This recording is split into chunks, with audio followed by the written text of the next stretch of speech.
ሰላም ሰላም ቤተሰቦች እንዴት ናችሁ? እንደተለመደው የዛሬው ታሪክ ነጋሪያችሁ አፈወርቅ እሰኛለሁ። በዛሬው ታሪክ ነገራችን ላይ ይዘንላችሁ የቀረብነው የአስረኛ ክፍል ዲቨሎፕመንት ኤንድ ካፒታሊዝም የሚል ርዕስ ነው። በዋነኝነት ዩኒት ዋናችን ፎከስድ የሚያደርገው ዲቨሎፕመንት ኦፍ ካፒታሊዝም ኤንድ ናሽናሊዝም ይሰኛል። ከ1815 እስከ 1914 ባሉት ጊዜያት ውስጥ ምን ይመስል ነበር ካፒታሊዝም፣ ናሽናሊዝም እንዴት ነበር እንቅስቃሴው፣ ፕላስ ደግሞ ፊውቸሩ ምን ይመስላል የሚሉትን እናያለን። ከሌሎች ሲስተሞች ጋር አደባልቀን ሶሻሊዝም ጋር ያለውን መስተጋብር ፕላስ ደግሞ ፊውዳሊዝም ኮላፕስ ካደረገ በኋላ ራይዝ ያደረገ ሲስተም እንደመሆኑ ይህ ሲስተም 19ኛው ክፍለ ዘመን ስቲል ናው ድረስ በጣም ዶሚኔት የሆነ ሲስተም ነው። በት መጀመሪያ አካባቢ ግን ዌስተርን ፓርት አካባቢ ላይ ነበር በብዛት ዶሚኔት ያደረገው። ይህንን ሲስተም ይህንን ስርዓት እንዴት ነው ዴቨሎፕ ያደረገው የሚለውን ዩኒት ዋናችን ስር ለማየት ሙከራ እናደርጋለን። አንድ በአንድ ለማየት እንሞክረው። የመጀመሪያው የዩኒት ዋን ስር 1.1 ፊውቸር ኦፍ ካፒታሊዝም ይሰኛል። ካፒታሊዝም ቢካም ዶሚናንት ኢኮኖሚክ ሲስተም ኢን ዌስተርን ወርልድ ሲን ዘ ኮላፕስ ኦፍ ፊውዳሊዝም። ይሄ ምን ማለት ነው? ዌስተርን ፓርት አካባቢ ምዕራቡ አካባቢ ላይ ካፒታሊዝም የሚባለው ጽንሰ ሀሳብ አይዲዮሎጂ በጣም ዶሚኔት ያደረገው አፍተር ዲ ኮላፕስ ኦፍ ፊውዳሊዝም ነው ማለት ነው። ይሄ ፊውዳሊዝም የሚለው ስርዓት ከወደቀ በኋላ ተግባራዊ መተግበር የጀመረ ስርዓት ነው። ፊውዳሊዝም ማለት ንጉሳዊ የሆነ ስርዓት ካበቃ በኋላ ማለት ነው። The Industrial Revolution started in England in 18th century ይላል። ኢንዱስትሪያል ሪቮሉሽን ወይንም የኢንዱስትሪ አብዮት የፈነዳው እንግሊዝ ውስጥ ነው ለመጀመሪያ ጊዜ በ18ኛው ክፍለ ዘመን። The following industrial revolution, new source, the energy and power, particularly coal and steam, replaced with wind and water.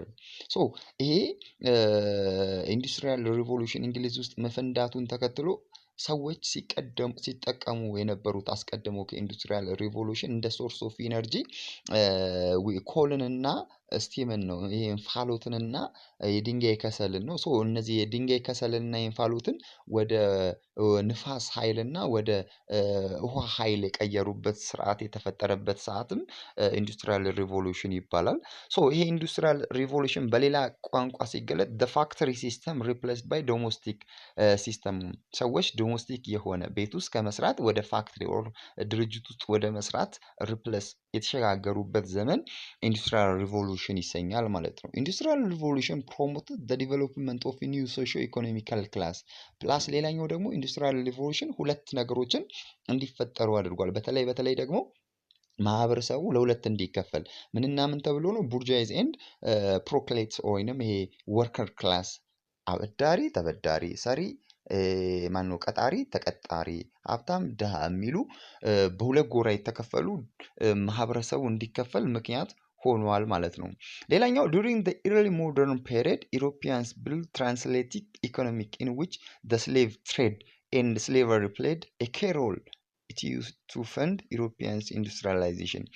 ይሄ ኢትዮጵያ ማነው አውሮፓዎች በተለይ ምዕራቡ ዓለም ኢንዱስትሪያላይዝድ እንዲሆን ወይንም ኢንዱስትሪውን ኢዝሊ እንዲተገብር ካደረጉት ነገሮች መካከል አንደኛው ትራንስአትላንቲክ ስሌቭ ትሬድ ነው። ትራንስአትላንቲክ ስሌቭ ትሬድ ማለት ትሪያንጉላር ስሌቭ ትሬድ ማለት ነው። ወይንም ሶስት አህጉራትን አሜሪካ፣ አፍሪካ እና አውሮፓን ኮኔክት የሚያደርግ የትሬድ ነው። ሁማን በተለይ እዚህ ትሬድ ላይ ሞር ቤዝድ የሚያደርገው ሁማን መርቸንዳይዝ ነው። ሰዎች ናቸው ለንግድ የሚወጡት፣ ንግድ ላይ የሚሸቀጡት ማለት ነው።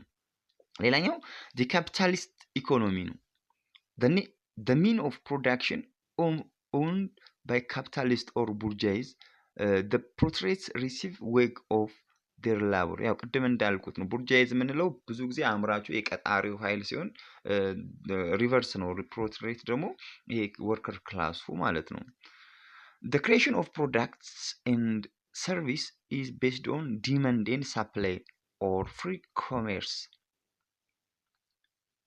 ይሰኛል። the government ያው ብዙ ጊዜ የሶሻሊስት ኢኮኖሚ እና ካፒታሊስት ብዙ አንድ የሚያደርጋቸው ሁለቱም በእርግጥ ሲስተም ናቸው፣ ስርዓት ናቸው። ፖለቲካውን፣ ኢኮኖሚውን፣ ማህበረሰቡን የምንመራበት ነገር ግን ቤዚክ የሆነ ዲፈረንስ አለ በመሃላቸው። ለምሳሌ ሶሻሊዝም ስርዓት ላይ ብዙ ጊዜ ገቨርንመንት ኮንትሮል ያደርጋል ምኑን ፕራይሱን ፕሮዳክቱን ፕላስ ደግሞ ኢቨን ኢፍ ኳሊቲውን ጭምር ማለት ነው። በካፒታሊዝም ስርዓት ላይ ግን እንደዚህ አይነት ነገር የለም። ፍሪ ማርኬት ስለሆነ ገቨርንመንት ሞር ኢንተርፌር አያደርገውም ወይንም ኮንትሮል አያደርገውም ማለት ነው። ዋናው ልዩነቱ ይሄ ነው። ሌላኛው ፊውቸር ኦፍ ናሽናሊዝም ኤንድ ኦር ዘ ናሽናሊዝም ኤንድ ፎርሜሽን ኦፍ ናሽን ስቴትስ። ሌላኛው ናሽናሊዝም ምን ማለት ነው? ናሽናሊዝም ማለት ብሔርተኝነት ማለት ነው ባጭሩ። ናሽናሊዝም ማለት ብሔርተኝነት ማለት ነው። ለአንድ ሀገር ለአንድ ህዝብ ያለን ፍቅር መውደድ ምንድነው? ናሽናሊዝም ነው። ሁልጊዜ ካራክተር አሉት እንመለከታለን። ሌላኛው ናሽናሊዝም ፊሊንግ ቢሎንግ ኤንድ ሎያልቲ ዳት ኮዝ ፒፕል ቱ ሊንክ themselves as a nation ማለት ነው። ሶ ልክ እዚህ ጋር እንዳለው ነው። ናሽናሊዝም በምን ይገለጻል? ኢትስ ፊሊንግ ነው። ቢሎንጊንግ ኤንድ ሎያልቲ ዳት ኮዝ ፒፕል ቱ ሊንክ themselves as a nation የሆነ ማህበረሰብን እንደ ራስ ማየት የኔ ነው ብሎ መቀበል የዛም ማህበረሰብ ጀግኖች እንደ ራስ ጀግና ማየት ጉልበትን እውቀትን ለዛ ማህበረሰብ ማበርከት ምንድነው? ናሽናሊዝም ይሰኛል ማለት ነው። ሌላኛው ሬኔሳንስ ነው። ሬኔሳንስ ማለት ሪቨርስ ነው። ይሄ ኢታሊ ውስጥ የተፈጠረ 18ኛው ክፍለ ዘመን አይዲዮሎጂ ነው። ዩሮፒያንስ ስፔሻሊ ዌስተርን ዩሮፕ ፌል ኮላፕስ ካደረገ በኋላ እንደገና ወደ ቀደመ ማንነታቸው ለመመለስ ሲጠቀሙበት የነበረ አንደኛው ሜተር ነው ሬኔሳንስ። ሪቨርስ እንደማለት ነው። ያለፈውን የአያት የቅድመ አያታቸውን እውቀት ስልጣኔ እንደገና ተመልሰው በማጥናት በዛ እውቀት በዛ ስልጣኔ ለማደግ የሚደረግ ሙከራ ሬኔሳንስ ይሰኛል። ሶ ሬኔሳንስ Renaissance, the Protestant Revolution and expansion of commerce helped the growth of nationalism. So nationalism የሚባለው ጽንሰ ሀሳብ እንዲያድግ ካደረጉ ነገሮች መካከል አንደኛው ሬኔሳንስ ነው፣ ሪቨርስ ለማድረግ መሞከር። ሌላኛው ፕሮቴስታንት ሪቮሉሽን ነው። ይሄ ፕሮቴስታንት እና ማርቲን ሉተር ጀርመን ውስጥ ያቋቋሙት የፕሮቴስታንት ሪቮሉሽን ነው። ሌላኛው ደግሞ ኤክስፓንሽን ኦፍ ኮሜርስ ነው፣ የንግድ እንቅስቃሴ ወይንም ስርጭት ማለት ነው። እነዚህ ነገሮች 19ኛው ክፍለ ዘመን ላይ ትልቅ አስተዋጽኦ አድርገዋል ማለት ነው። ሌላኛው the first few years after the Napoleonic era called time of reaction። በነገራችን ላይ time of reaction የሚሰኘው ምንድነው? ይሄ ናፖሊዮኒክ ኢራ ነው። when the power wanted to return the old world ብሪቴን፣ ራሽያ፣ ፕሩሺያ ኤንድ ኦስትሪያ ድሮ ዘ ትሪቲ ኦፍ ቬና አንድ ላይ በመሆን 15 አካባቢ ብሪቴን፣ ራሽያ፣ ፕሩሺያ እና ኦስትሪያ ምን ፈረሙ? ትሪቲ ኦፍ ቬና with the object of to reverse all the changes። እነዚህ ይሄ ትሪቲ ኦፍ ቬና ምንድነው አገልግሎቱ የሚለውን ወደኋላ እናየዋለን በደንብ ማለት ነው። ሌላኛው the unification of Italy ነው። በዚህ ዩኒት ስር ከምናያቸው ነገሮች መካከል አንደኛው ዩኒፊኬሽን ነው። ዩኒፊኬሽን ኦፍ ኢታሊ ኤንድ ጀርመን ማለት ነው። ሶ the unification of Italy was left completely fragmented by Congress of Vienna in 1850 በ1815 አካባቢ በተደረገው ኮንግረስ ኦፍ ቬና ሙሉ ለሙሉ ኢታሊ ፍራግመንትድ ሆናለች ማለት ነው። ተበታትናለች። ኢታሊ ስቴቶች በጠቅላላ እንደ አንድ መቆም አቅቷቸው በኢንተርናል ኤንድ ኤክስተርናል ፋክተር የተነሳ ኢነሚ የተነሳ ሁሉም አንደር ዲ ፎሬነር ኤንድ ሎካል ፓወር ስር መውደቅ የቻሉበት ሁኔታ የተፈጠረው ነው። ሶ they all are the only Piedmont Sardinia except Piedmont Sardinia all Italian states under the foreigners and local states, especially papal states. So Italy in 1850 faced 3 obstacles to unity or to unification. So Italy after the fragmentation ዩኒፋይ ለመሆን የተለያዩ 3 ኦብስታክሎችን አልፋለች። 3 ችግሮች ነበሩባት አንድ እንዳትሆን። አንደኛው ኦስትሪያን ኦኩፔሽን ኦፍ ሎምባርዲ ኤንድ ቬኔሺያ ነው። ሁለተኛው ፓፓል ስቴት አንደር ዘ ፖፕ ነው። ፓፓል ስቴቶቹ እዛ ውስጥ አሁን ቫቲካን የምንላቸው አካባቢዎች ናቸው። የሚመሩት ደግሞ በፖፖች ናቸው። ሌላኛው ኦስትሪያ ናት ከላይ እንደተናገርነው። ኦስትሪያ ደግሞ በምን ትይዛለች? ሎምባርዲ ኤንድ ቬኔሲያ። ሶ ሌላኛው the existence of several independent states like Piedmont, Sardinia, the Kingdom of Sicily, other small states were the Duchies of Tuscany or Toscana, Parma, Modena, all are the obstacles for the unification of Italy. እነዚህ some independent of Italian state ናቸው። ነገር ግን በሌላ ሀገራት በሌላ ገቨርንመንት ስለሚመሩ ለኢታሊያን ዩኒፊኬሽን እንደ ኦብስታክል ነው የሚነሱት ማለት ነው። all governed by relatives of the Hamburg the family that ruled Austria. so የሃምቡርግ ኦስትሪያን ሩሎች ኦር ፋሚሊዎች ናቸው እነዚህን አካባቢዎች የሚመሯቸው። leader and the process of unification movement of Italy. ሶ እነዚህ ሶስት የተለያዩ ኦብስታክሎች አሉ። ኦስትሪያ፣ ሰም ኢንዲፔንደንት ስቴትስ፣ ፓፓል ስቴት ኦብስታክል ናቸው ኢታሊ አቺቭ እንዳያደርጉ ዩኒፊኬሽናቸውን። ሶ እነዚህን ችግሮች እንዴት ነው ኢታሊዎች ፈተው ፍራግመንቱን ማስቀረት የቻሉት? ባይ ዴር ትሪ ናሽናሊስትስ በጣም ጥሩ የሚባሉ ሶስት ናሽናሊስቶች ነበሯቸው። በነዛ ጥረት ነው እንግዲህ ኢታሊያኖች ብዙውን ጊዜ ችግሮቻቸውን ፈቱ ለዚህ የበቁት። እነማን ናቸው ከተባለ የመጀመሪያው ጁሴፔ ማዚኒ ነው። ሁለተኛው ካውን ካሚሎ ዲ ካቡር ነው።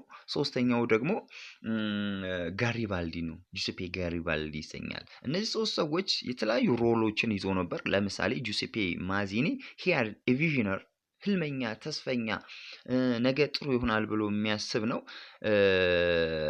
he had unity of Italy በጣም ጥረት ሲያደርግ ነበር for the unification of Italy. he was a member of Carbonari እንደገና የካርቦናሪ የሚባሉ ግሩፖች አሉ።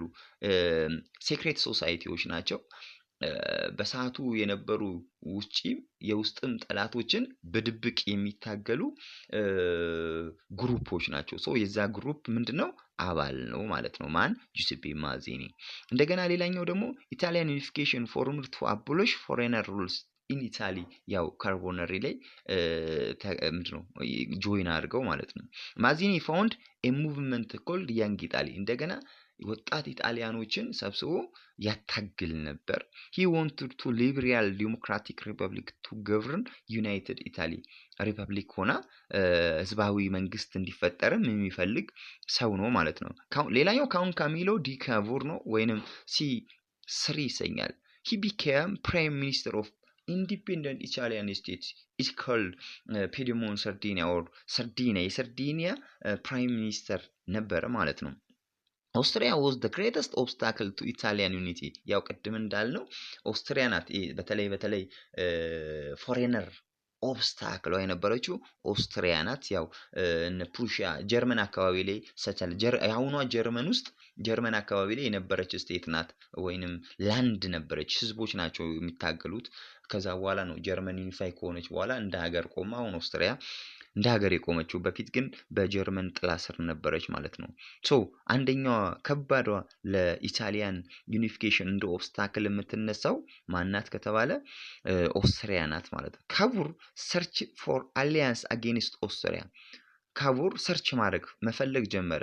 ትብብር አንድ ምንድነው ከሱ ጋር ተባብሮ ይሄ የኦስትሪያን የበላይነት የሚገታለት። ሶ ካቡር ኤንድ ናፖሊዮን the third made a secret agreement ናፖሊዮን ከናፖሊዮን ጋራ በድብቅ ምን ፈጠረ ማለት ነው? ስምምነት። ናፖሊዮን አግሪ ቱ ሴንድ ትሮፕስ ናፖሊዮን መሳሪያዎችን ጦር እንዲልክለት to drive the Austrians out of Lombardy ከሎምባርዲ እንዲያስወጣ ኦር ሎምባርዲን ነፃ እንዲያወጣት ናፖሊዮን ሶስተኛ ጦር እንዲልክለት ተስማማ ማለት ነው። and Venetia if Austria declared war on Sardinia.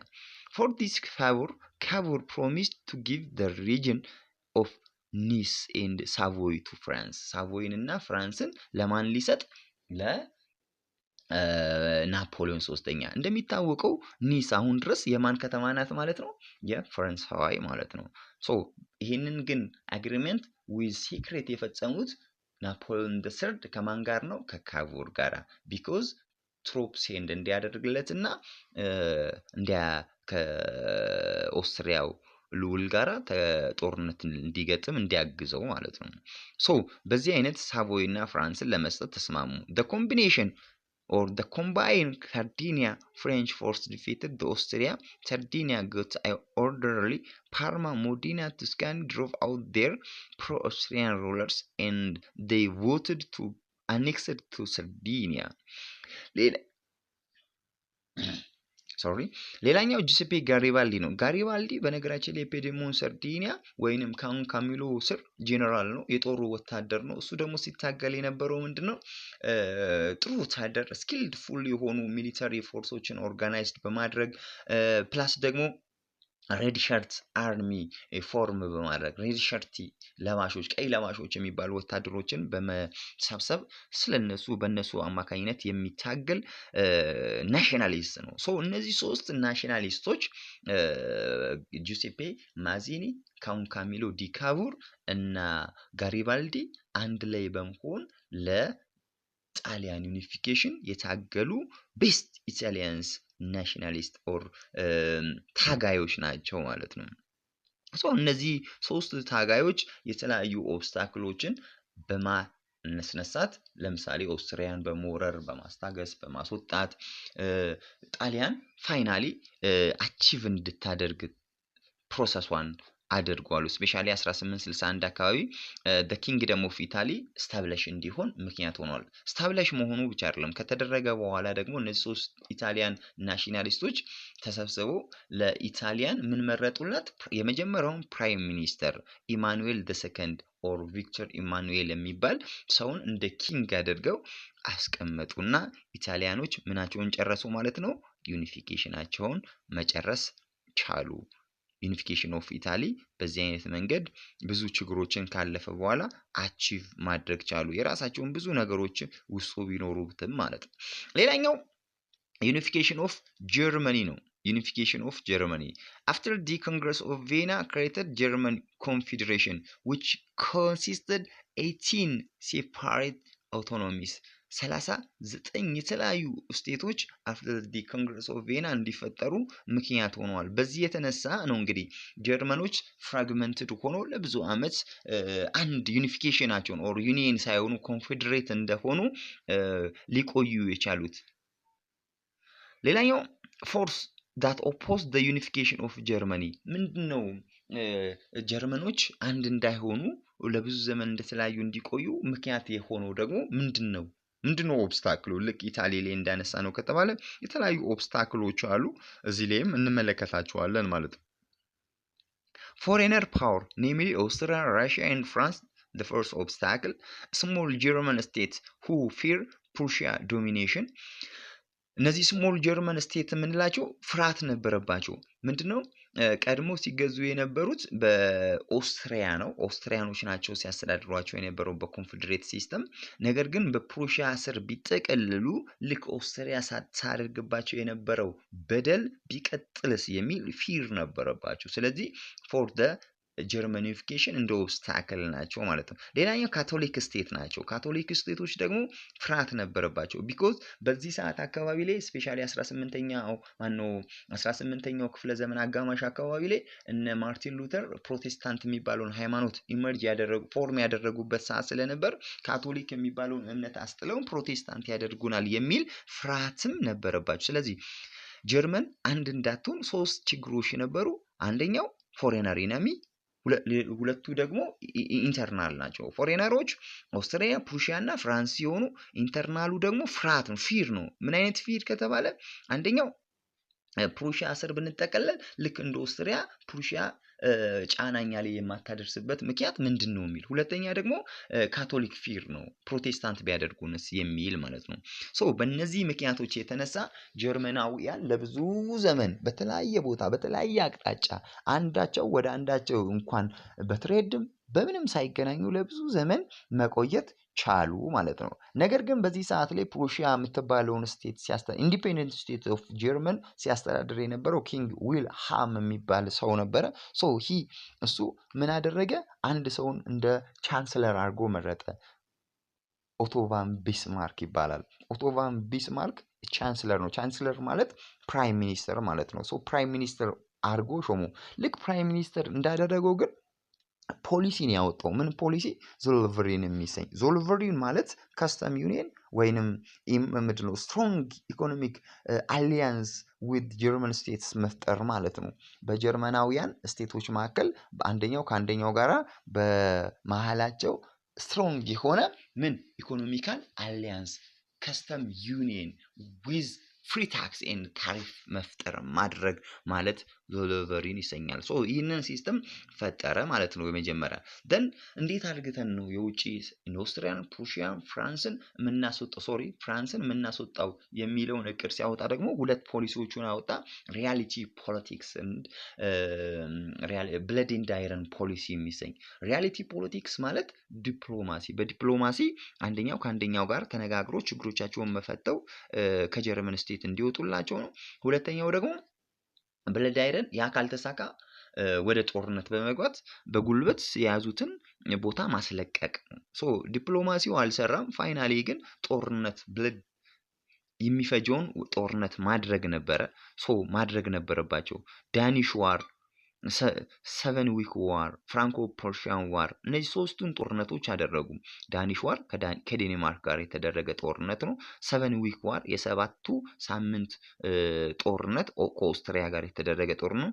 ፍራንኮ ፐርሺያ ዋር ነው ሌላኛው። ይሄ ፍራንኮ ፐርሺያ ደግሞ ከፍራንስ ጋር የተደረገ ጦርነት ነው። ሶ እነዚህን ጦርነቶች ሶስቱንም በማድረግ ፋይናሊ ሶስቱንም ድል በማድረግ እነ ቢስማርክ ከጠላቶቻቸው ኢንተርናል ኤንድ ኤክስተርናል ከሆኑ ችግሮቻቸው ነፃ በመሆን በመውጣት አዲስ የሆነችውን ምን ፈጠሩ ማለት ነው? ስቴት ጀርመን የምትባለውን ስቴት መፍጠር ቻሉ። 1871 አካባቢ ማለት ነው። ሶ በዚህ አይነት መንገድ ጀርመን ዩኒፊኬሽንም ፍሮም ፍራግሜንቴሽን ቱ ዩኒፊኬሽናቸውን አቺቭ ማድረግ ቻሉ ማለት ነው። ሌላኛው አሜሪካን ሲቪል ዋር ነው። አሜሪካኖች ያደረጉት የእርስ በርስ ጦርነት ከ1861 እስከ 65 ድረስ የቆየ ታላቅ ቀውስ የፈጠረ ጦርነት ነው ማለት ነው። ይሄ ጦርነት በነገራችን ላይ ሁለት ፌዝ ነበረው። የመጀመሪያው ፌዝ ከ1861 እስከ 63 የተደረገ ነው። ሁለተኛው ደግሞ ከ63 እስከ 65 ድረስ የተደረገ ጦርነት ነው። ይህ ጦርነት ምንድነው? አሜሪካኖች እርስ በርስ ሊያጋጫቸው የቻለው ምክንያት ምንድነው? ኖርዝ እና ሳውዝ ተብሎ ለሁለት ተከፍለው አሜሪካኖች የተጨፋጨፉበት እና ብዙ ደም የፈሰሰበት ምክንያቱ ምንድነው ካልን በጣም ብዙ ምክንያቶችን መጥቀስ እንችላለን ማለት ነው። አንደኛው ግን የአይዲዮሎጂ ነው። አሜሪካኖች እርስ በርስ ኖርዝ እና ሳውዝ ብለው ተከፍለው ትልቅ ቀውስ ውስጥ ሊገቡ የቻሉበት ምክንያት አንደኛው በአይዲዮሎጂ ነው። አይዲዮሎጂያቸው ለምሳሌ ኖርዘርኖቹ ዩኒየን መሆን ነው የሚፈልጉት። ሳውዘርኖቹ ደግሞ ኮንፌዴሬት ነው መሆን የሚፈልጉት። ኖርዞቹ ኢኮኖሚካቸው የተመሰረተው ኢንዱስትሪያል ላይ ሲሆን ሳውዞቹ ደግሞ አግሪሪያን ወይንም አግሪካልቸር ላይ ነው። እነዚህ ኖርዞቹ ኢንዱስትሪያላይዝድ ስለሆኑ ኢንዱስትሪያላቸውን ራን የሚያደርግ ማሽን ይፈልጋሉ። ሳውዞቹ ደግሞ አግሪሪያን ኦር አግሪካልቸር ስለሆኑ አግሪካልቸራቸውን የሚሰራላቸው ምን ይፈልጋሉ? ስሌቭ ይፈልጋሉ። ስለዚህ ስሌቨሪ እንዲኖር ይፈልጋሉ። ኖርዘሮቹ ደግሞ ስሌቨሪ አቦሊሽ እንዲደረግ እንዲጠፋ ነው የሚፈልጉት። ኖርዘሮቹ መሪያቸው አብርሃም ሊንከን ሲሆን ሳውዞቹ ደግሞ ጄፈርሰን ዴቪስ ይሰኛል። ሶ እነዚህ ዋነኛ የሚባሉ ምክንያቶች አሜሪካኖች ለብዙ ዘመን ከ100 ዓመት ላላነሰ ጊዜ ተኳርፈው ሳይገናኙ ሊኖሩበት የቻለበት ምክንያት እንዲፈጠር ምክንያት ሆነ። ነገር ግን ይሄ አልፎ በስተመጨረሻ ግን ጄፈርሰን ዴቪስ ሳውዝ አካባቢ የሚገኙ ስቴቶችን ይዞ ለመገንጠል ያደረገው ሙከራ እና አብርሃም ሊንከን ጦርነት እንዲያስነሱበት ምክንያት ሆነ። ወይንም የመጀመሪያው ዙር ጦርነት በአሜሪካውያን መሃል እርስ በርስ ጦርነት ግጭት እንዲነሳ ምክንያት ሆነ። ሶ ጄፈርሰን ዴቪስ ስቴቶችን ይዞ ለመገንጠል መሞከሩ 1861 ላይ። ስለዚህ እና አብርሃም ሊንከን ጄፈርሰን ዴቪስ ላይ ወደ ኖርዙ ሳውዙ ላይ ጦርነት አወጀ 61 ላይ። ነገር ግን ጦርነቱ ኢዝሊ ምን አደረገ ማለት ነው? ኮላፕስድ ሆነ። ወይንም እነ ጄፈርሰን ዴቪስ ዲፊት አብርሃም ሊንከንስ አብርሃምን አሸነፉት። ሊያሸንፉ የቻሉበት ምክንያት አንደኛው ነምበር ኦፍ ፖፑሌሽናቸው ሃይ ስለነበር ነው።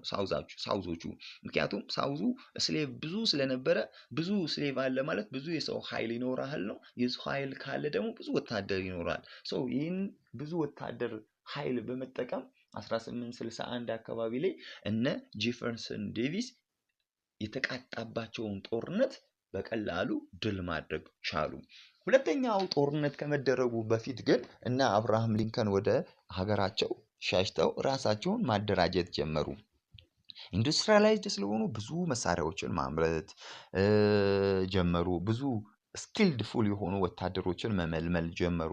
ፕላስ ደግሞ ምንድን ነበር የመጀመሪያው ዙር ላይ የተደረገው ጦርነት ላይ የነበረው ችግራችን የሚለውን ነገሮች በጠቅላላ ምን ማድረግ ጀመሩ? ማሰብ ጀመሩ። ምንድነው ችግራችን? ምንድነው አሁን ያደረግነው? ምንድነው ማድረግ የሌለብን ነገሮች የሚሉትን ነገሮች ካያስጠኑ በኋላ አብርሃም ሊንከን ፕሮክላሜሽን አወጣ። አዋጅ አስነገረ። ሁለት አዋጆችን ሆምስቴድ ሎ የሚባልና ኢማንሲፔሽን ፕሮክላሜሽን የሚባሉ ሁለት አዋጆችን አስነገረ። የመጀመሪያው ሆምስቴድ ሎ ማለት በአሜሪካ ምድር የሚኖሩ ከዛሬ ጀምሮ ከ1861 በኋላ ማንኛውም ሰው ሀብት የማፍራት የመሬት ባለቤት የመሆን መብት አለው የሚል አዋጅ ነው። ሁለተኛው ኢማንሲፔሽን ፕሮክላሜሽን ደግሞ ማንኛውም በአሜሪካ ምድር ላይ የሚኖር ሰው በጠቅላላ ነፃ ነው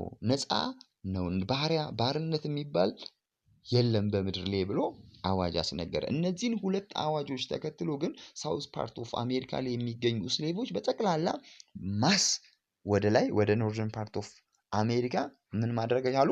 ሺፍት ማድረግ ቻሉ። የሰው ኃይል ቁጥሩ ወደ ላይ አጋደለ ማለት ነው። ስለዚህ ጦርነቱ ተነሳ። ጦርነቱ ተነስቶ ትልቅ ገድል ተፈጸመ በእነ አብርሃም ሊንከን። ስለዚህ 1865 ከሁለት ዓመት በኋላ እነ ጄፈርሰን ዴቪስን ምን ያደረጓቸው? አሸነፏቸው። የሳውዝ ፓርቱ ዲ አሜሪካንስ ሪጅንም ዲፊትድ ባይ ዘ ኖርዘርን ሆነ ማለት ነው። ስለዚህ ሙሉ ለሙሉ የኖርዘርን ፓርት ኦፍ አሜሪካ ዶሚኔሽን ታየ። መታየት ብቻ አይደለም፣ ኮንሲኩዌንሶችም ነበሩ። አሜሪካን የኮንፌዴሬት ከመሆን ወደ ዩኒየን መሆን፣ ስሌቨሪ መር ከመሆን ስሌቨሪ አቦሊሽ ወደ መሆን፣ ሙሉ ለሙሉ ኢንዱስትሪያላይዝድ ወደ መሆን ሁኔታ ተሸጋገረች እና አሜሪካን አንድ ሆነች። ነገር ግን አንድ የተፈጠረው ነገር ምንድነው? አፍተር ዲ ዋር አብርሃም ሊንከን the northern part of አሜሪካንስ ሊደር አብርሃም ሊንከን አሳሲኔት ተደረገ ማለት ነው። ተገደለ። በማን? በጆን ዊልክ ቦዝ በሚባል ኮንፌዴሬት በሚያቀነቅን ግለሰብ መገደሉ አንደኛው ዲ ኮንሲኩዌንስ ኦፍ ዲ አሜሪካን ሲቪል ዋር ሆኖ ተመዘገበ። በዚህ አይነት መንገድ አሜሪካኖችም የእርስ በርስ ጦርነታቸው ፋይናሊ አቺቭ አድርጎ ወደ ዩኒፊኬሽናቸው ተመለሱ፣ ወደ አንድነታቸው ተመለሱ ማለት ነው። ሌላኛው ኢስተርን ኩዌሽን ነው፣ የምስራቁ ዓለም ጥያቄ። የምስራቁ ዓለም ጥያቄ ማለት በነገራችን ላይ አውሮፓ after the collapse of the Roman Empire or government they split into two, eastern part and western ፓርት ተብሎ ምስራቅና ምዕራብ ተብሎ ለሁለት የተከፈሉበት ሁኔታ ተፈጥሮ ነበር። ዌስተርኑን ሮማን ታስተዳድረዋለች፣ ኢስተርኑን ደግሞ አሁን ኮንስታንቲኖፕል the present of ኢስታንቡል ማስተዳደር ጀመሩ። ቱርኪ ማለት ቱርክ ታስተዳድረው ነበር በዋነኝነት ፓርት ኦፍ አውሮፓ ኢስተርኑን ምስራቁን ዓለም በምታስተዳድርበት ሰዓት ላይ ግን ስፔሻሊ ኖርዘርን ዌስት አካባቢ ላይ የሚገኙ ስቴቶች አሉ፣ ባልካን ስቴት ይሰኛሉ። ሮማኒያ፣ ግሪክ፣ ቡልጋሪያ፣ አልባኒያ፣ ሞንቴኔግሮ የመሳሰሉ የተለያዩ ስቴቶች ወይንም በጋራ ስማቸው ባልካን ተብሎ የሚጠሩ ስቴቶች አሉ። እነዚህ ስቴቶች ከቱርክ ጫና ስር ራሳቸውን ነፃ ለማውጣት ያደረጉት ንቅናቄ፣ ያደረጉት ፕሮሰስ፣ የጠየቁት ጥያቄ ኢስተርን ኩዌሽን ይሰኛል ማለት ነው። ኢስተርን ኩዌሽን በአጭሩ ምን ማለት ነው ከተባለ ባልካን ስቴቶች ራሳቸውን ከቱርክ አገዛዝ ነፃ ለማውጣት የጠየቁት ጥያቄ፣ የነፃነት ጥያቄ ኢስተርን ኩዌሽን ይሰኛል። እዚህ የነፃነት ጥያቄ የውጭ ኃይላትም ተካፍለው ነበር። ለምሳሌ ብሪቴን፣ ራሽያ የመሳሰሉ ሀገራት ተካፍለው ነበር። ሳፖርት በማድረግ ዲቴል ማየት ይቻላል ማለት ነው። ሶ በዚህ አይነት መንገድ ስፔሻሊ አሁን ለምሳሌ ራሽያ ሳፖርት የምታደርገው ባልካን ስቴቶችን ነው። ማናት እንግሊዝ ደግሞ ሳፖርት የምታደርገው ቱርክን ነው። ሁሉም የራሳቸው ኢንተረስት አላቸው። ራሽያ ለምንድን ነው ባልካኖችን ፍራንስስ ያችን የምታደርገው? በነገራችን ላይ በሰዓቱ እንግሊዝ የህንድ ግዛትን ታስተዳድር ነበረ። ስለዚህ ህንድን ትቀማኛለች የሚል ፍርሃት ነበራት ራሽያ ማለት ነው። ስለዚህ ራሽያ ይሄ ባልካን ስቴቶችን የምታግዝ ከሆነ ይሄ ቱርኮች ፍራግመንት የሚሆኑ ከሆነ እዛ አካባቢ ላይ የራሽያ ዶሚኔት ወደፊት ይኖራል ብሎ ስለሚያስቡ እዛ አካባቢ ዶሚኔት ካደረጉ ደግሞ የአካባቢ ቅርብ ለህንድ ስለሆነ ህንድንም ትጠቀልልብኛለች የሚል ፍርሃት ስለነበራት እንግሊዝ ቱርክ እና ባልካኖች እንዲለያዩ አትፈልግም ማለት ነው። ስለዚህ ማንን ትደግፋለች? ቱርክን ትደግፋለች። ራሽያ ደግሞ ይሄ ሜዲትራኒያን ሬዲሲ አካባቢ መቅረብ ስለምትፈልግ ባልካኖችን ትደግፋለች ማለት ነው። ሶ በዚህ አይነት መንገድ ኢስተርን ኩዌሽን ማየት እንችላለን። የምስራቁ ዓለም ጥያቄ ማለት ነው። ሌላኛው ዩኒት 2 ነው። ዩኒት 2ን በሚቀጥለው ቪዲዮ ሰራላችኋለሁ። ለጊዜው ዩኒት 1 ይሄን ይመስላል። ዩኒት 1 ላይ ያላችሁን ሀሳብ፣ ጥያቄ ኮሜንት ሴክሽናችን ላይ እያስቀመጣችሁልን ቤተሰብ መሆን ትችላላችሁ። የፈለጋችሁትን አይነት ጥያቄዎች ለመመለስ ዝግጁ ነን። ጻፉልን። እናመሰግናለን።